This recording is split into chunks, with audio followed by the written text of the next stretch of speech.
محترم ناظرین کرام، السلام علیکم۔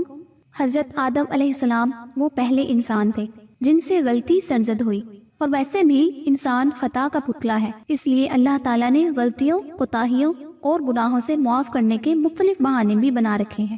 چھوٹی غلطیاں تو نیکیوں کی ادائیگی میں ہی پاک صاف ہو جاتی ہیں، البتہ بڑی غلطیاں جنہیں اسلام گناہ کبیرہ سے موسوم کرتا ہے، ان کی معافی کے لیے تو یہ شرط ہے جو کوئی بھی توبہ کر لے اس کے تمام گناہ حتیٰ کہ شرک بھی اللہ تعالیٰ معاف فرما دیتے ہیں، مگر شرط یہ ہے کہ توبہ کی شرائط کو ملحوظ خاطر رکھا جائے، یعنی سچے دل سے معافی مانگی جائے، اپنے کیے ہوئے گناہوں پر پریشانی کا اظہار کیا جائے۔ گناہ دو طرح کے ہوتے ہیں، گناہ صغیرہ اور گناہ کبیرہ، اور ان دونوں قسموں کے گناہوں سے توبہ کرنا ضروری ہے۔ کبیرہ گناہوں کی تعداد میں علماء کا اختلاف ہے، بعض کے نزدیک صرف 3 گناہ کبیرہ ہیں، بعض کے نزدیک 4، بعض کے نزدیک 7، 9 اور 11 تک ہیں۔ جب عبداللہ بن عباس نے سنا کہ ابن عمر کے نزدیک گناہ کبیرہ 7 ہیں تو فرمایا 7 نہیں 70 ہیں، اور فرماتے ہیں کہ ہر وہ گناہ کبیرہ ہے جس کے ارتکاب سے اللہ تعالیٰ نے منع کیا ہو، جبکہ بعض کے نزدیک وہ گناہ کبیرہ ہے جس کے ارتکاب پر سزا کی وعید ہو۔ یہ بھی کہا گیا ہے کہ جس بنا پہ دنیا میں حد رکھی گئی ہے وہ کبیرہ ہے۔ بعض اہل علم نے کہا ہے کہ کبیرہ گناہ 17 ہیں، جن میں 4 کا تعلق دل سے ہے، یعنی شرک، گناہ پر مصر رہنا، رحمت باری سے نا امیدی اور مکر الہی سے بے خوفی، جبکہ 4 کا تعلق زبان سے ہے، جھوٹی گواہی، بے گناہ پر تہمت، جھوٹی قسم اور جادو۔ جھوٹی قسم وہ ہے جس کے ذریعے باطل کو حق یا حق کو باطل یا اس سے ناحق لوگوں کا مال چھینا جائے۔ اب آپ کو بتاتی ہوں کہ 3 کبیرہ گناہوں کا تعلق پیٹ سے ہے، شراب اور نشہ آور اشیاء کا استعمال، یتیم کا مال ناحق ہڑپ کرنا، قصدن سود کھانا۔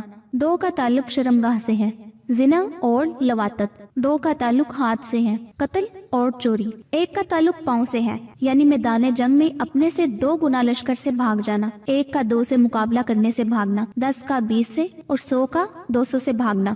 1 کبیرہ گناہ کا تعلق سارے جسم سے ہے، یعنی والدین کی نافرمانی کرنا، اگر وہ تم پر قسم ڈالیں تو انہیں پورا نہ کرنا، اگر برا بلا کہہ دیں تو ان کو مارنا، جب وہ کھانا مانگے تو کھانا نہ دینا، کچھ اور تقاضا کریں تو پورا نہ کرنا، والدین کی نافرمانی ہے۔ ان سب گناہوں میں سے سب سے بڑا کبیرہ گناہ شرک ہے۔ اگر شرک کا مرتکب بلا توبہ فوت ہو گیا تو اللہ تعالیٰ اسے کبھی معاف نہیں کریں گے۔ اب بات کرتے ہیں صغیرہ گناہ کی، تو درج ذیل گناہ صغیرہ ہیں۔ کسی اجنبی عورت یا مرد کو شہوت کی نظر سے دیکھنا، بوسہ دینا، جماع کے علاوہ مباشرت کرنا، مسلمان کو گالیاں بکنا، برا بھلا کہنا، تہمت لگانا، کسی کی غیبت اور چغلی کرنا اور جھوٹ بولنا۔ اس کے علاوہ بھی صغیرہ گناہوں کی لمبی فہرست ہے۔ اللہ تعالیٰ کا ارشاد ہے، اگر تم منع کردہ کبیرہ اور صغیرہ گناہوں کے ارتکاب سے باز آ جاؤ تو ہم تمہاری تمام برائیاں ہی مٹا دیں گے، لیکن معافی کے اس حکم سے اپنے نفس کو لالچ نہ دو بلکہ تمام گناہوں سے توبہ کرو۔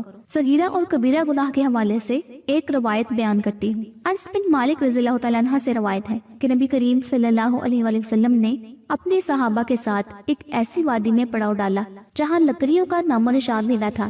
آپ صلی اللہ علیہ وآلہ وسلم نے صحابہ کو حکم دیا کہ لکڑیاں جمع کر لاؤ۔ صحابہ عرض کرنے لگے، یا رسول اللہ صلی اللہ علیہ وآلہ وسلم، لکڑیاں تو کہیں دکھائی نہیں دے رہی۔ فرمایا، کسی چیز کو حقیر نہ سمجھو، جو کچھ نظر آئے اٹھا لاؤ۔ صحابہ کرام کچھ نہ کچھ ادھر جمع کر لائے، حتیٰ کہ ایک بڑا ڈھیر لگ گیا۔ آپ صلی اللہ علیہ وآلہ وسلم نے فرمایا، یہی حال اس خیر و شر کا ہے جسے حقیر سمجھا جاتا ہے، حتیٰ کہ چھوٹی چھوٹی نیکیاں اور چھوٹی چھوٹی بدیاں مل کر بڑے بڑے ڈھیر بن جاتے ہیں۔ کہا جاتا ہے کہ جس گناہ کو انسان صغیرہ سمجھے وہ اللہ کے نزدیک کبیرہ ہو جاتا ہے، اور اگر اسے کبیرہ سمجھے تو وہ صغیرہ ہو جاتا ہے۔ مومن کا معمولی گناہ کو بھی بڑا سمجھنا اس کے ایمان کی عظمت اور معرفت الہی کی بلندی کا ثبوت ہے، جیسا کہ ایک حدیث میں نبی کریم صلی اللہ علیہ وآلہ وسلم نے ارشاد فرمایا، مومن اپنے گناہ کو پہاڑ کی مانند سمجھتا ہے اور ڈرتا ہے کہ کہیں وہ پہاڑ اس کے اوپر نہ گر پڑے، جبکہ منافق اپنے گناہ کو مکھی کی مانند سمجھتا ہے جو اس کی ناک پر آ بیٹھے اور وہ اسے اڑا دے۔ اس لیے کہا گیا ہے کہ جس کا مقام و مرتبہ اللہ کے نزدیک زیادہ ہے وہ چھوٹے اور معمولی گناہ کو بھی معمولی نہیں سمجھتا۔ کسی شاعر نے کیا خوب کہا ہے، ہر گناہ چھوڑ دے خواہ کبیرہ ہو یا صغیرہ، یہی تقویٰ ہے اس کے لیے جو استقامت اپناتا ہے۔ کانٹوں والی زمین پر چلنے والا بن جا کہ جو کانٹا نظر آتا ہے اس سے بچتا ہے، چھوٹے گناہوں کو چھوٹا خیال نہ کر، بلا شبہ سنگریزوں سے پہاڑ بن جاتا ہے۔ امید کرتی ہوں کہ آج کی ویڈیو سے آپ کو کافی حد تک صغیرہ اور کبیرہ گناہ کے بارے میں معلومات مل گئی ہوگی، اور ہماری فلاح اسی میں ہے کہ ان دونوں قسم کے گناہوں سے جہاں تک ممکن ہو سکے بچا جائے، تاکہ ہم دنیا اور آخرت دونوں میں فلاح پائیں۔